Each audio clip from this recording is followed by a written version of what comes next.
Boa noite. Boa noite, Marluz. Boa noite, Manuel. O videozinho que eu prometi para vocês a respeito do estado dos mortos. Veja o que diz 1 Tessalonicenses, capítulo 4, verso 13.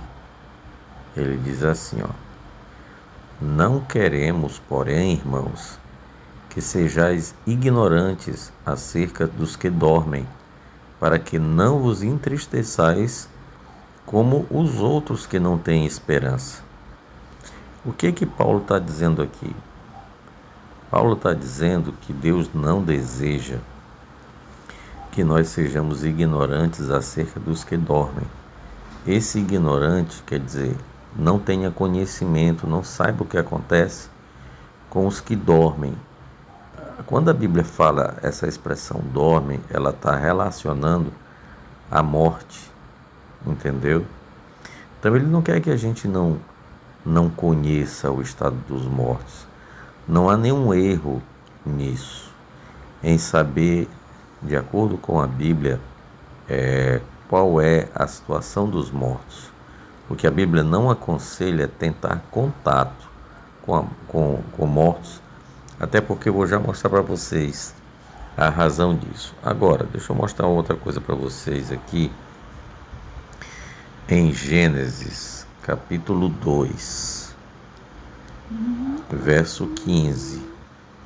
Veja que coisa interessante, olha. Gênesis, capítulo 2, verso 15, diz assim: Tomou, pois, o Senhor Deus o homem e pôs no jardim do Éden para o lavrar e guardar. E ordenou Deus ao homem, dizendo: De toda árvore do jardim podes comer livremente, mas da árvore do conhecimento do bem e do mal, dessa não comerás, porque no dia que dela comeres, certamente morrerás. É interessante como Deus colocou essa palavra, certamente. Essa palavra, se nós tirarmos daqui, não vai mudar o sentido da frase. Veja, mas da árvore do conhecimento do bem e do mal, dessa não comerás, porque no dia em que dela comeres, morrerás. Mudou? Não mudou. Só que essa palavra existe, se existe uma razão. Deus quis enfatizar, Deus quis confirmar sem sombra de dúvidas, entendeu? Agora, eu vou mostrar para vocês, isso é o que Deus diz, que se comesse, morreria. Então eu vou mostrar para vocês o que Satanás disse. Agora, antes de eu mostrar, deixa eu dizer uma coisa para vocês. O contrário do bem, o que é? É o mal. O contrário da luz, o que é? Trevas. O contrário da alegria, o que é? Tristeza. Então, o contrário da vida tem que ser morte. E o que seria a morte? A ausência completa de vida. Por quê? Porque o contrário da alegria não é um pouquinho de alegria. O contrário da luz não é um pouquinho de luz. Não. É o oposto. Então, o contrário da vida é morte. Certo? Mas olha o que Satanás disse. Gênesis,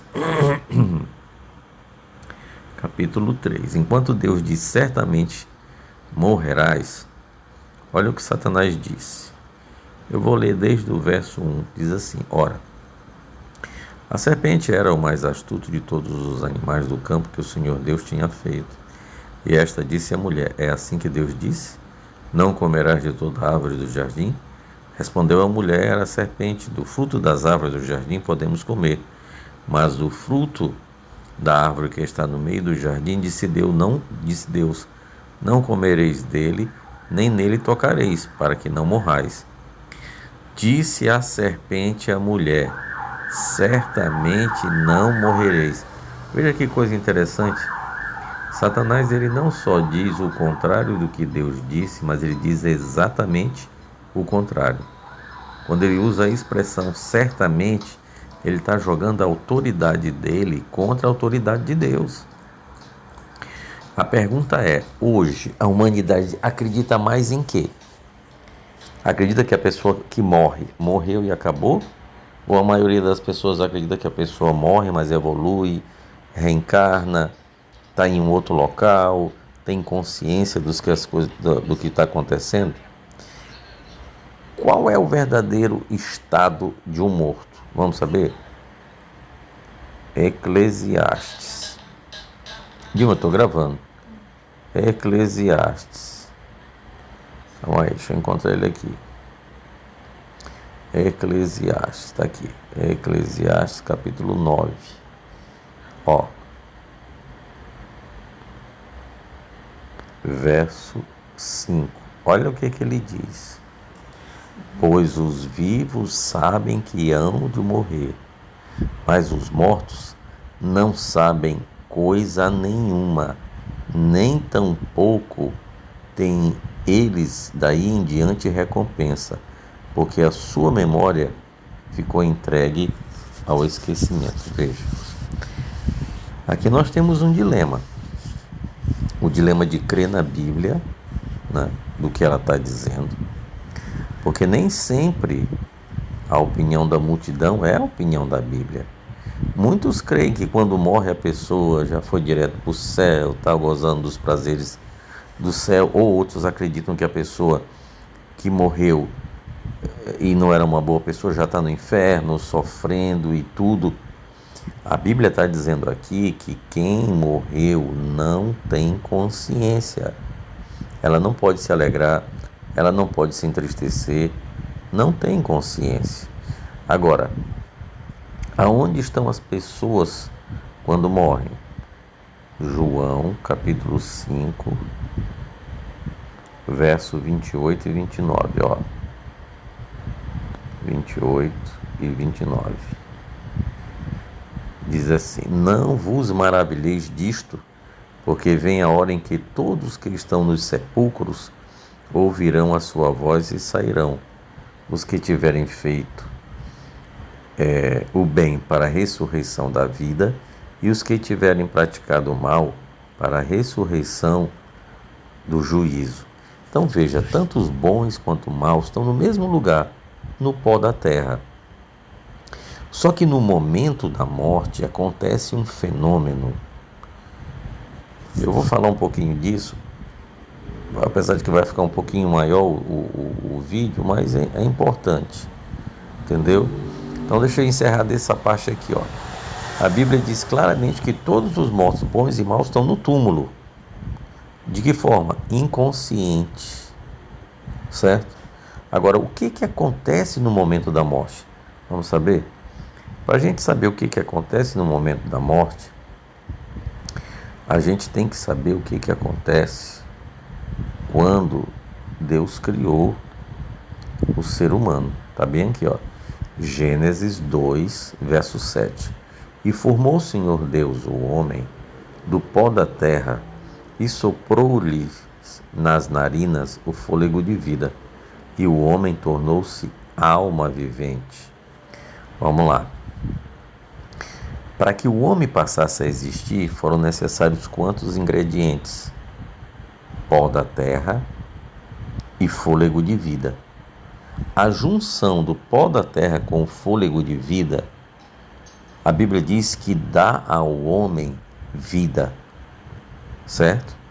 Não é só o pó e nem só o fôlego. É a junção dos dois é que dá a vida. Agora, o que acontece quando separa o pó do fôlego de vida, da respiração? A pessoa morre e deixa de existir. Quer ver uma experiência interessante? O que dá a luz em uma lâmpada?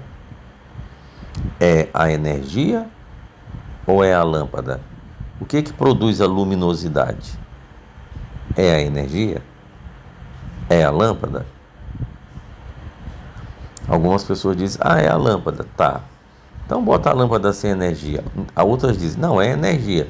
Tá, então bota energia sem a lâmpada. Para que possa haver luz é necessário os dois. Assim como para que possa ter vida é necessário o pó da terra e o fôlego de vida. Na hora que separa os dois, acaba. Quer ver uma coisa? Se vocês estiverem num ambiente agora, tem uma iluminação. Você desligar o interruptor, o que vai acontecer? Aquela luz vai para algum lugar, porque o ambiente vai ficar escuro.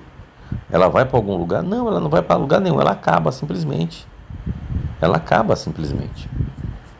Agora, uma outra coisa muito interessante, o que a Bíblia diz, né?